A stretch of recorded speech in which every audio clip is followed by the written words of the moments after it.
¿Has leído el último libro de Alex Broca? ¿Viste que todo el mundo lo está leyendo? ¿Será que finalmente nos volvimos un país lector? No. Temo ser pinchaglobos. Hoy te voy a contar el por qué todavía estamos lejos. 5, 4, 3, 2, 1, arranca El Buen Librero, especial por el Día del Libro. Ok, a ver, pensemos en algo. ¿Por qué nos aproximamos a un libro? La respuesta más básica es por el interés. El interés tiene su origen en la curiosidad. Esta curiosidad es la misma que celebraban tus viejos cuando recién aprendías a leer. Para Daniel Pennack, todos leemos. Leemos para decodificar el mundo, para entenderlo, pero ¿en qué momento fue que dejamos de perder ese interés por entender el mundo? Aquí viene un primer quiebre. Si ya sé decodificar, entonces, ¿estoy preparado para leer historias de ficción? Las historias de ficción implican un recurso que va más allá de la decodificación, y es el uso del lenguaje figurado. Lenguaje que no necesariamente tiene que ver con la lógica que nos rodea, sino con la capacidad de imaginación. Pasamos entonces de oír historias a enfrentarnos a un grupo de letras seguidas cuyo sentido debemos interpretar, y es en ese sentido que el acompañamiento es clave. ¿Existe realmente ese acompañamiento en todos los niveles? Y si no existe, por una cuestión de tiempo, ¿convendría reemplazarla por fines mucho más prácticos? Será mucho más sencillo entonces entender textos referenciales a entender textos más expresivos o más descriptivos. Más fácil enseñar a decodificar que a imaginar. Más fácil orientar la ficción a la pedagogía y buscar enseñanzas inmediatas, concretas, que abrir el sentido a las interpretaciones. Y el trabajo de la escuela pone entonces en una balanza: entender algo para imaginar y sacar puntos de vista propios, o entender únicamente para resolver y orientar al estudiante a capacidades mucho más genéricas. Aquí viene el segundo punto. Aquí es donde se nos hacen una mezcolanza de ideas. Para Jorge Eslava, los padres de familia celebran cuando sus hijos aprenden a leer, pero ese entusiasmo se desvanece cuando alguno de ellos, por azares del destino, vuelca su destino hacia las letras como un punto de interés. Sacralizamos la figura de Don Quijote, ¿no? No solamente es el gran monumento de la literatura española, sino que todos quisiéramos ser tan soñadores, tan quiméricos, tan utópicos, finalmente tan lectores como el Quijote. Pero el Quijote, desde que empieza la novela, es un enajenado, ¿no? La lectura le ha secado el seso, dice Cervantes, ¿no? Entonces, ¿cómo se come eso?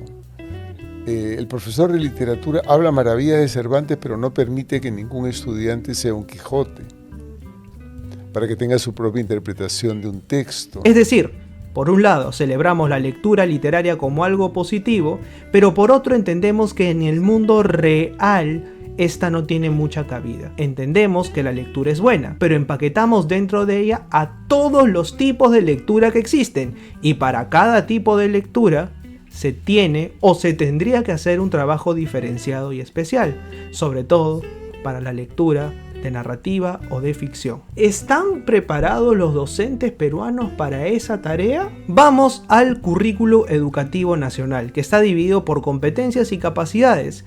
La lectura de ficción trata inútilmente de abrirse paso en medio de otras competencias, que lo que buscan, básicamente, es nadar en medio de un océano burocratizado, técnico y pedagógico. ¿Qué pedagogos éramos cuando no éramos pedagogos?, decía Daniel Pennack. Un docente no está solo sometido al trabajo de aula, sino también al de planificación, ejecución, evaluación, y debe llenar formatos infinitos, dar evidencias de aprendizaje, evaluar, y todo esto en un año académico que busque trabajar sobre todo este marco amplísimo de competencias. Para Andreu Navarra, es lógico que ante tal carga de trabajo, los docentes opten por una automatización en su trabajo que les permita clasificar antes que evaluar su propia experiencia, que se opte por trabajos cada vez más sistematizados al resultado, pero no orientados a analizar el por qué. En pocas palabras, ante la carga enorme de trabajo que tiene un docente, es natural que los docentes se encarguen más de clasificar que en pensar su propia práctica de la enseñanza orientada hacia la lectura. Solo en ficción existen 3 momentos que son la prelectura para preparar el contexto, la lectura para leer en voz alta y la postlectura con reflexiones a propósito del texto leído. ¿Encaja esto en los 45 o 90 minutos de horas pedagógicas que hay en el aula? ¿Cómo realmente saber si estamos formando lectores en el aula? Aquí viene el tercer punto. ¿Todavía te acuerdas que te mandaban a leer en el plan lector del colegio? El plan lector tiene por objetivo principal insertarse dentro de la educación básica con el objetivo de fomentar la lectura, pero en realidad tiene otro fin mucho más práctico: insertar al libro dentro de este océano de trabajo al que se ve sometido el profesor. ¿Leen realmente los profesores lo que mandan a leer o se ciñen únicamente a las pautas de evaluación que les obligan las capacidades y competencias que les piden? Las pruebas de opción múltiple, los trabajos grupales, la escasa orientación en mediación de lectura que tienen convierten al libro en un medio, no un fin.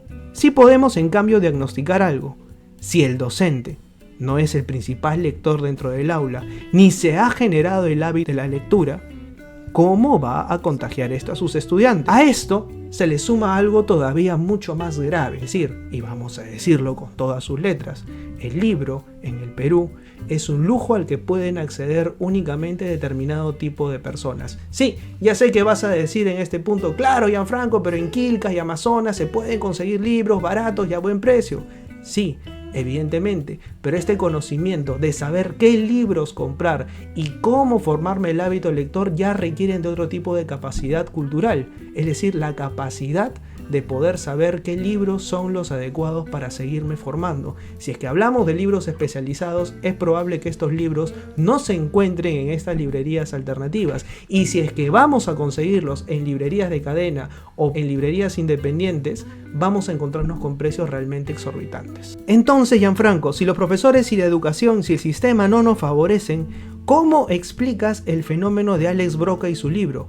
¿Le tienes envidia? ¿Tendríamos que escribir así para lo que los peruanos finalmente lean? Vamos a la cuarta y última parte de este video.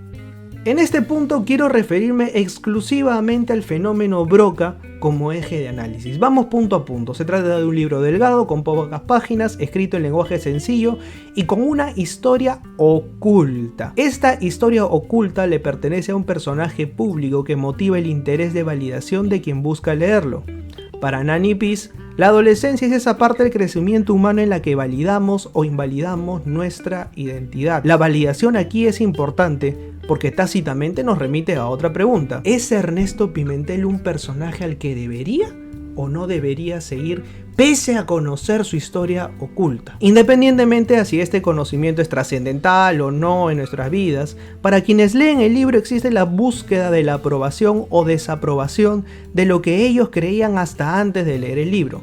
El boca a boca influye, pero también hay otro aspecto que rompe algo que hasta el momento en nuestras vidas como lectores fuera del aula había sucedido. Leí un libro y lo terminé en poco tiempo. Aquí entran a tallar otros factores. Por un lado, la validación. Por el otro, el hecho de considerar al libro como algo privilegiado del que sabemos solo que es importante, pero al que muchos no se han acercado por todo lo que les recuerda: evaluación, miedo, lenguaje complicado y aprobación intelectual. Muchos profesores todavía consideran: si es que no leíste 100 años de soledad, no eres realmente un lector. ¿Qué haces leyendo ese tipo de lecturas?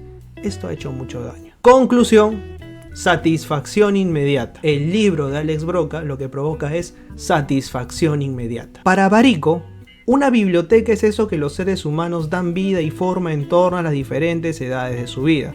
Poseer una biblioteca no solo es símbolo de estatus, sino de poder, y es el poder asociado al conocimiento. ¿En qué influiría que nosotros podamos tener una biblioteca versus que no podamos tener una, el hecho de poder leer el libro de Alex Broca?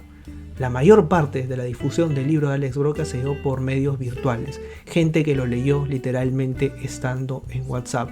Probablemente nadie pagaría por leer ese libro, pero al tenerlo en formato PDF y no tener bibliotecas en su casa y tener un espacio reducido, les permitió poderlo leer. Otro factor importante para describir el fenómeno del libro de Alex Broca. Entonces, para resumir, el libro atrapa no porque eso significa que realmente estemos ante un fenómeno único que de pronto nos convierte en potencia lectora o siquiera nos acerque a ello. Quien te diga, los libros deberían escribirse como el libro de Alex Broca para que podamos leer más, te está vendiendo humo. Lo que habría que preguntarnos es realmente qué está pasando de una vez y para siempre. ¿Cuáles son las grietas que nos llevan a creer que este realmente es un fenómeno que tapa, en realidad, otras falencias mucho más graves y difíciles de clarificar? Preguntarnos de una vez y para siempre, ¿para qué queremos que los peruanos lean? La respuesta es la misma